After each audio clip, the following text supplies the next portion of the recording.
La série sur la conquête d'Aegon sur HBO, c'est fini. On a appris durant la CinemaCon de Las Vegas que Warner Bros. Avait changé d'avis au sujet de ce spin-off très attendu dans l'univers de Game of Thrones. Ce ne sera plus une série, mais un film. Je vous explique tout de suite. Petite précision, la CinemaCon, c'est une grosse convention qui a lieu tous les ans à Las Vegas, au Caesars Palace, et l'objectif, c'est de réunir les gros pontes de l'industrie du cinéma, les exploitants de salles, mais aussi les studios, et les studios sur place font des grosses présentations de ce qu'ils ont prévu pour les années suivantes, et donc évidemment le 14 avril avait lieu celle de Warner Bros, qui nous a donné une information très intéressante au sujet de la licence Game of Thrones. Je parle pas évidemment de tout ce qui a trait à le DCU, etc. Nous, ce qui nous intéresse ici, c'est Game of Thrones, puisque on a appris que le film Game of Thrones a désormais un titre de travail, c'est Game of Thrones, Aegon's Conquest, ou Game of Thrones, la conquête d'Aegon. C'est évidemment Variety qui nous parle de tout ça, qui nous dit que c'est possible que ce titre soit amené à changer dans les mois ou dans les années à venir, c'est un titre de travail donc, mais qui nous indique bien quel est le sujet, évidemment, de cette production, de ce film, qui ne sera donc pas une série pour HBO. On nous dit d'ailleurs que ce premier film épique Game of Thrones a été montré durant la présentation Warner Bros. Dans la section 2027 et au-delà, ce qui a tendance évidemment à nous confirmer que ça n'arrivera pas en 2027, mais ça, j'en parle juste après. Alors ça, évidemment, c'est une nouvelle, puisque vous le savez, on en avait déjà parlé ici sur la chaîne, il y a un film Game of Thrones qui est en développement depuis un petit moment, et ça avait pas mal bougé en mars dernier, comme je vous l'avais montré dans une vidéo précédente, où on nous disait que du coup il y avait un film Game of Thrones qui était écrit par Beau Willimon, un scénariste assez acclamé par la critique, parce qu'il a travaillé sur beaucoup de choses, je ferai le point tout à l'heure, mais on a appris du coup que ce film était centré sur la conquête d'Aegon, ce qui était un peu surprenant puisque on savait que la conquête d'Aegon devait être une série, qu'elle était scénarisée en tout cas en développement par Mattson Tomlin, le scénariste de The Batman partie 2 qui sortira l'an prochain, donc évidemment on a appris un petit peu plus tard que en réalité ces deux scénarios, ces deux développements étaient rivaux. Il y avait d'un côté la série télévisée pour HBO par Mattson Tomlin, et il y avait de l'autre côté cette fameuse idée de film réalisé, enfin non pas réalisé, mais scénarisé par Beau Willimon, qui du coup devrait prendre la forme d'une grosse production à la Dune. C'est ce que nous disait en tout cas le Hollywood Reporter ici dans cet article, qui était en fait en réalité un grand portrait pour George R.R. Martin, qui était sorti au mois de janvier, au moment de la sortie de Night of the Seven Kingdoms. Donc tout ça, évidemment, ça a tendance à nous signifier que une grosse information en fait dans cette CinemaCon de Warner Bros. Discovery, c'est que ils ont tranché. Il n'y a plus deux versions rivales. Il y a le projet de film sur la conquête d'Aegon de Game of Thrones qui sortira du coup en film. On ne sait pas quand encore, mais ce sera 2027 et au-delà, et très probablement assez loin au-delà, on va pas se mentir. Donc évidemment, grosse information à partager évidemment avec vous. Alors chose intéressante, on peut peut-être en parler tout de suite, c'est qu'est-ce que c'est la conquête d'Aegon pour les gens qui connaîtraient pas évidemment tout ça. Je vous fais le point très rapidement, sans trop spoiler évidemment, sur ce que c'est. Alors la conquête d'Aegon, c'est le moment près de 300 ans avant le début de Game of Thrones, où les Targaryens arrivent à Westeros et envahissent petit à petit le continent à l'aide de leurs 3 dragons. Alors il y a Aegon Targaryen, dit le Conquérant, qui deviendra Aegon Ier Targaryen, mais aussi ses sœurs, Visenya et Rhaenys, qui sont toutes deux chevaucheuses de dragons. À noter que dans la plus pure tradition Targaryen, Visenya et Rhaenys sont aussi les femmes d'Aegon. Durant cette guerre de conquête, les différents royaumes indépendants de Westeros ploient le genou les uns après les autres face aux Targaryens, notamment après des batailles imposantes avec les 3 dragons du moment, Balerion, la Terreur Noire, Meraxes et bien sûr Vhagar, que vous connaissez bien puisqu'elle est dans House of the Dragon. Si tout l'univers de Game of Thrones ça t'intéresse, je parle tout le temps de ça, donc t'es au bon endroit, n'oublie pas de t'abonner, de liker, de commenter cette vidéo, ça me fait toujours super plaisir et je sais que vous êtes assez nombreux à regarder ces vidéos et ne pas être abonnés, donc faites-vous plaisir et faites-moi plaisir, c'est gratuit pour soutenir la chaîne, donc allez-y, le petit like et puis la petite cloche, évidemment, ça fera toujours plaisir. Alors, on continue avec notre histoire de film Game of Thrones. Pourquoi un film ? C'est assez intéressant, on peut se poser la question de pourquoi est-ce que Warner voudrait insister à faire un film sur Game of Thrones plutôt qu'une série, puisque ça fait désormais plus de 15 ans qu'on a des séries Game of Thrones et que ça marche plutôt pas mal pour Game of Thrones et pour HBO. Alors en fait, il y a plusieurs, on va dire, explications. Je dirais. D'abord, c'est la volonté pour Warner Bros. De continuer à créer l'événement. L'idée, c'est de faire un film qui va très probablement dépasser 1 milliard de dollars de recettes. C'est l'objectif, en tout cas habituel, de ce genre de licence qui passe du côté du grand écran. C'est aussi une manière pour Warner d'annoncer et d'avoir un budget par minute qui est plus élevé. L'idée, c'est évidemment à budget égal, c'est-à-dire que si on fait 200 millions de dollars ou 250 millions de dollars de budget de production pour un House of Dragon ou pour un film Game of Thrones, en réalité on a le même budget certes, mais on n'a pas le même budget par minute. C'est-à-dire que souvent un film comme celui-ci va faire entre 2h30 et 3h très probablement, et avec un budget de 150 millions de dollars, on peut faire sans doute beaucoup plus de choses sur 2 à 3 heures que sur 250 millions de dollars répartis sur 8 heures de télévision. Ce qui est évidemment une des problématiques qui s'est posée pour House of Dragon, notamment qui a dû être obligé de délayer, par exemple, dans sa saison 2. Donc on pourrait faire beaucoup plus de choses, très probablement, pour cette production de film de Game of Thrones, La Conquête d'Aegon. Évidemment, avec un budget par minute plus élevé, ça veut dire aussi probablement plus d'impact à l'écran. Donc évidemment, ça permet aussi, et ça vous me direz dans les commentaires si vous êtes d'accord ou pas, mais ça permet aussi d'aller recruter des acteurs de plus grand renom. Alors traditionnellement sur HBO on fait des castings très intéressants de personnes, enfin d'acteurs un peu moins connus, et ça fonctionne super bien pour les personnages, notamment de la dynastie Targaryen, dans House of Dragon par exemple, mais aussi dans Night of Seven Kingdoms. Il y a des acteurs inconnus qu'on a découverts grosso modo dans Night, dans Game of Thrones, mais aussi dans House of Dragon, qui ont été très convaincants.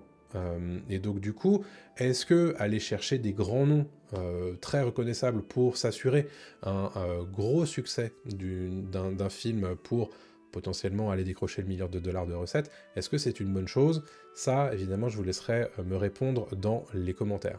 Et il y a une dernière explication, c'est potentiellement aussi faire fructifier cette licence Game of Thrones à nouveau, et encore plus, lui faire passer une étape, chose que Game of Thrones n'avait encore jamais réussi à faire, c'est-à-dire qu'on n'a jamais encore eu un film Game of Thrones sur grand écran. Est-ce que ça va permettre de faire entrer cette licence dans une nouvelle ère? C'est tout à fait possible. En tout cas, c'est l'objectif et le pari de Warner Bros. Très probablement. Alors, est-ce que c'est une bonne idée? On peut évidemment se poser la question. Moi, personnellement, je vous donnerai mon avis tout à l'heure, plutôt en fin de vidéo. J'ai envie de dire pourquoi pas. Mais c'est un test assez imposant. C'est un test qui ne permet pas trop l'échec. Dans le sens où Game of Thrones, est-ce qu'elle peut faire venir autant de gens dans une salle de cinéma qu'un Avatar, par exemple? On peut potentiellement se poser la question. Est-ce qu'ils seront capables d'emmener autant de gens au cinéma et de faire valoriser cette licence qui, pour la première fois, entrerait dans les grandes salles obscures, évidemment. Et ça, eh ben, on ne peut pas s'en assurer avant, évidemment, que le film sorte, bien entendu. Mais en tout cas, c'est une bonne idée dans le sens où cette histoire de budget par minute, moi je trouve que c'est évidemment une bonne idée d'avoir quelque chose, on va dire, de plus marquant, de plus impactant, mais on y reviendra tout à l'heure. Il y a quand même beaucoup de choses à traiter sur la conquête d'Aegon, et un seul film, pour moi, ça me paraît un peu pas assez, mais on en parlera tout à l'heure. Quoi qu'il arrive, et quoi qu'il en soit, l'échec n'est pas permis sur une production de cette ampleur-là, d'une manière générale, l'échec n'est pas permis, hein, quand on va dépenser 250 millions de dollars sur une production, qu'elle soit du DC Universe ou de Game of Thrones ou de Minecraft par exemple. Je vous donne ce budget-là parce que c'est souvent ce budget-là qu'on a pour des grosses licences comme celle-ci. L'échec n'est pas permis quoi qu'il arrive, que ce soit Game of Thrones ou autre. Donc évidemment, c'est à Warner de faire sa tambouille pour que, évidemment, ça fonctionne bien. Il y a une question qu'on peut se poser, c'est quand est-ce qu'on peut s'attendre à voir ce film débarquer sur nos écrans? Alors je vous disais, ça a été présenté dans la présentation, dans la section 2027 et au-delà. Alors est-ce que ça veut dire qu'en 2027, on a La Conquête d'Aegon au cinéma? Non, bien entendu, puisque La Conquête d'Aegon fait partie de 2027 et au-delà, mais en réalité, 2027, c'est déjà le planning de Warner Bros. Est d'ores et déjà tout calé. Donc bien entendu que ça n'arrivera pas en 2027. En plus de ça, tout ce qu'on a à l'heure actuelle, c'est un script de Beau Willimon qui va très probablement devoir être retravaillé, et ensuite il nous faut quand même la phase de pré-production, la phase d'annonce de casting, la phase de repérage de lieux de tournage en extérieur très probablement, il faut caler les studios pour tourner à l'intérieur, bref, tout ce programme-là, ça prend du temps, la phase de pré-production évidemment, la phase de post-production pour avoir tous les effets spéciaux qui rendent bien sur évidemment les dragons, parce qu'il y a 3 dragons dans cette période-là, il y a beaucoup de batailles évidemment à traiter et à organiser, donc tout ça, ça va prendre du temps. Il nous faut aussi un réalisateur, ça je l'ai pas précisé, mais quoi qu'il arrive, si ça arrive en 2028, ça veut dire qu'ils auront avancé à marche forcée, très probablement, pour sortir ce film le plus vite possible. Personnellement, j'aurais tendance à parier que ça n'arrivera que aux alentours de 2029, très probablement pas avant. En tout cas, moi, personnellement, j'ai assez hâte de voir les prochaines annonces, parce qu'il va du coup nous falloir un réalisateur, comme je le disais, des acteurs, bien entendu, des lieux de tournage, etc. Donc c'est assez enthousiasmant.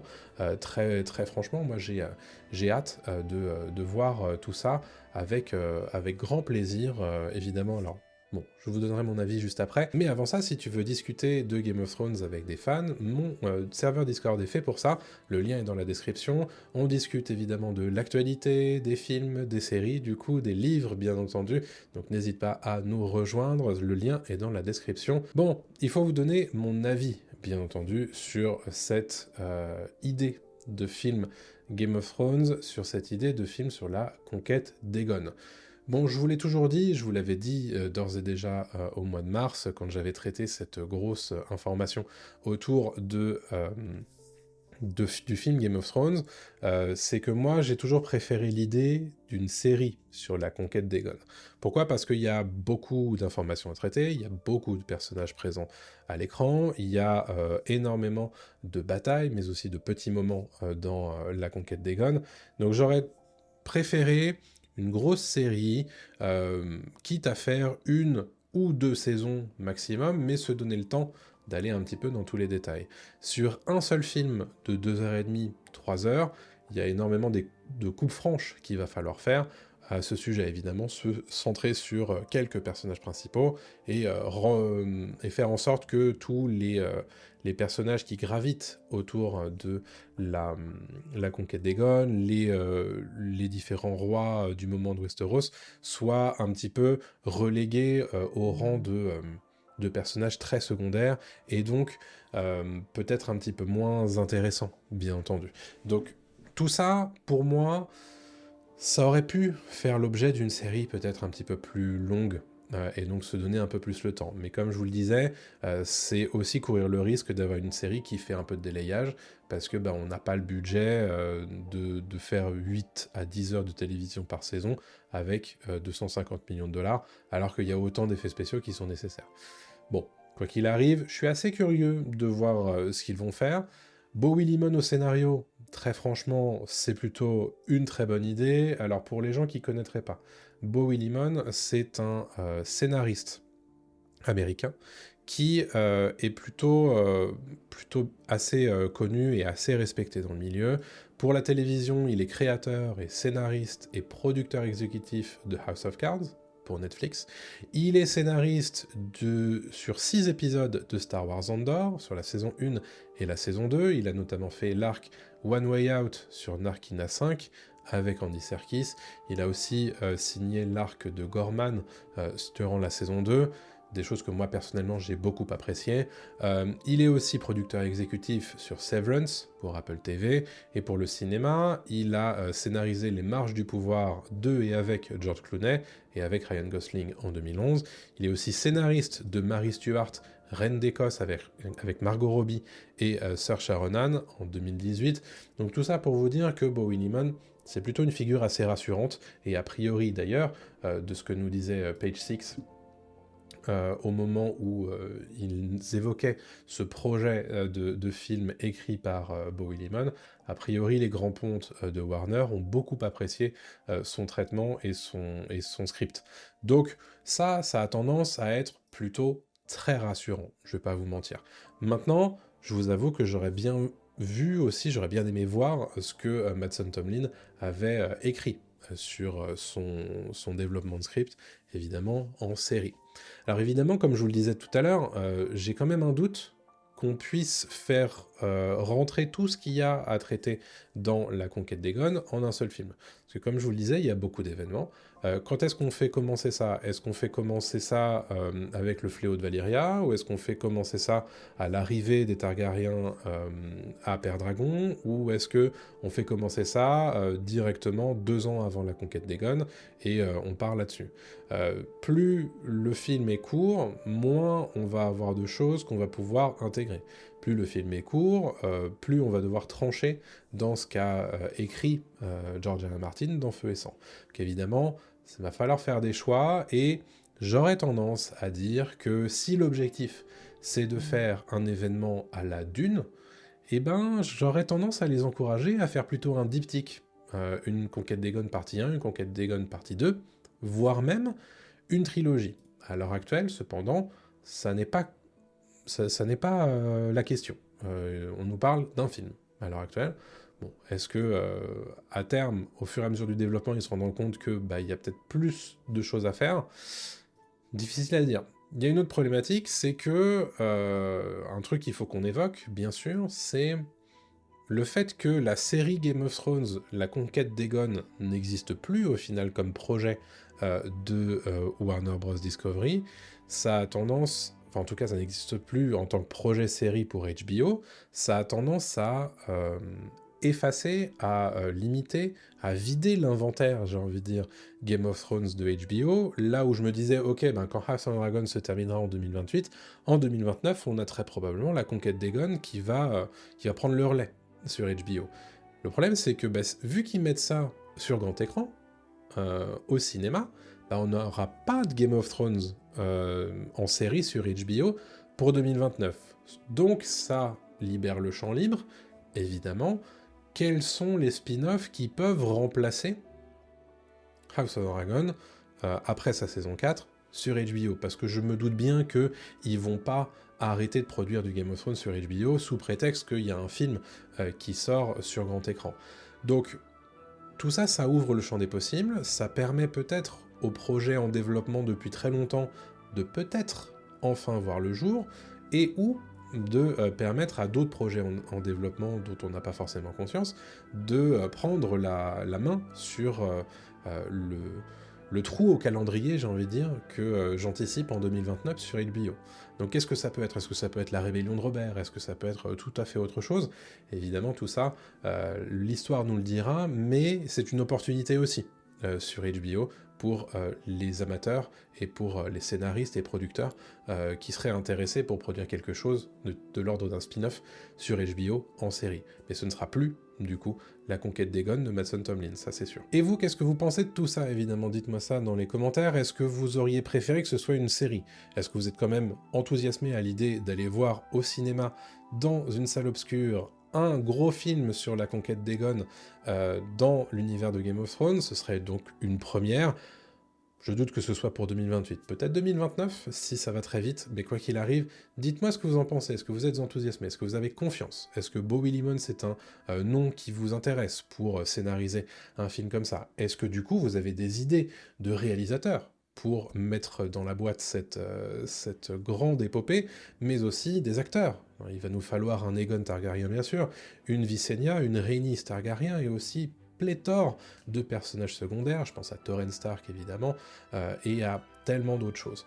Donc voilà, dites-moi tout ça dans les commentaires, n'oubliez pas le like, le commentaire, l'abonnement bien entendu, et vous pouvez aussi me rejoindre les membres de la chaîne YouTube, mais aussi sur ma page Ko-fi ou Ulule pour donner un coup de main financier à ma production sur internet. On remercie évidemment tous ceux qui le font d'ores et déjà. Je vous donne rendez-vous très prochainement pour une nouvelle vidéo. D'ici là, portez-vous bien, à très bientôt tout le monde. Salut à tous.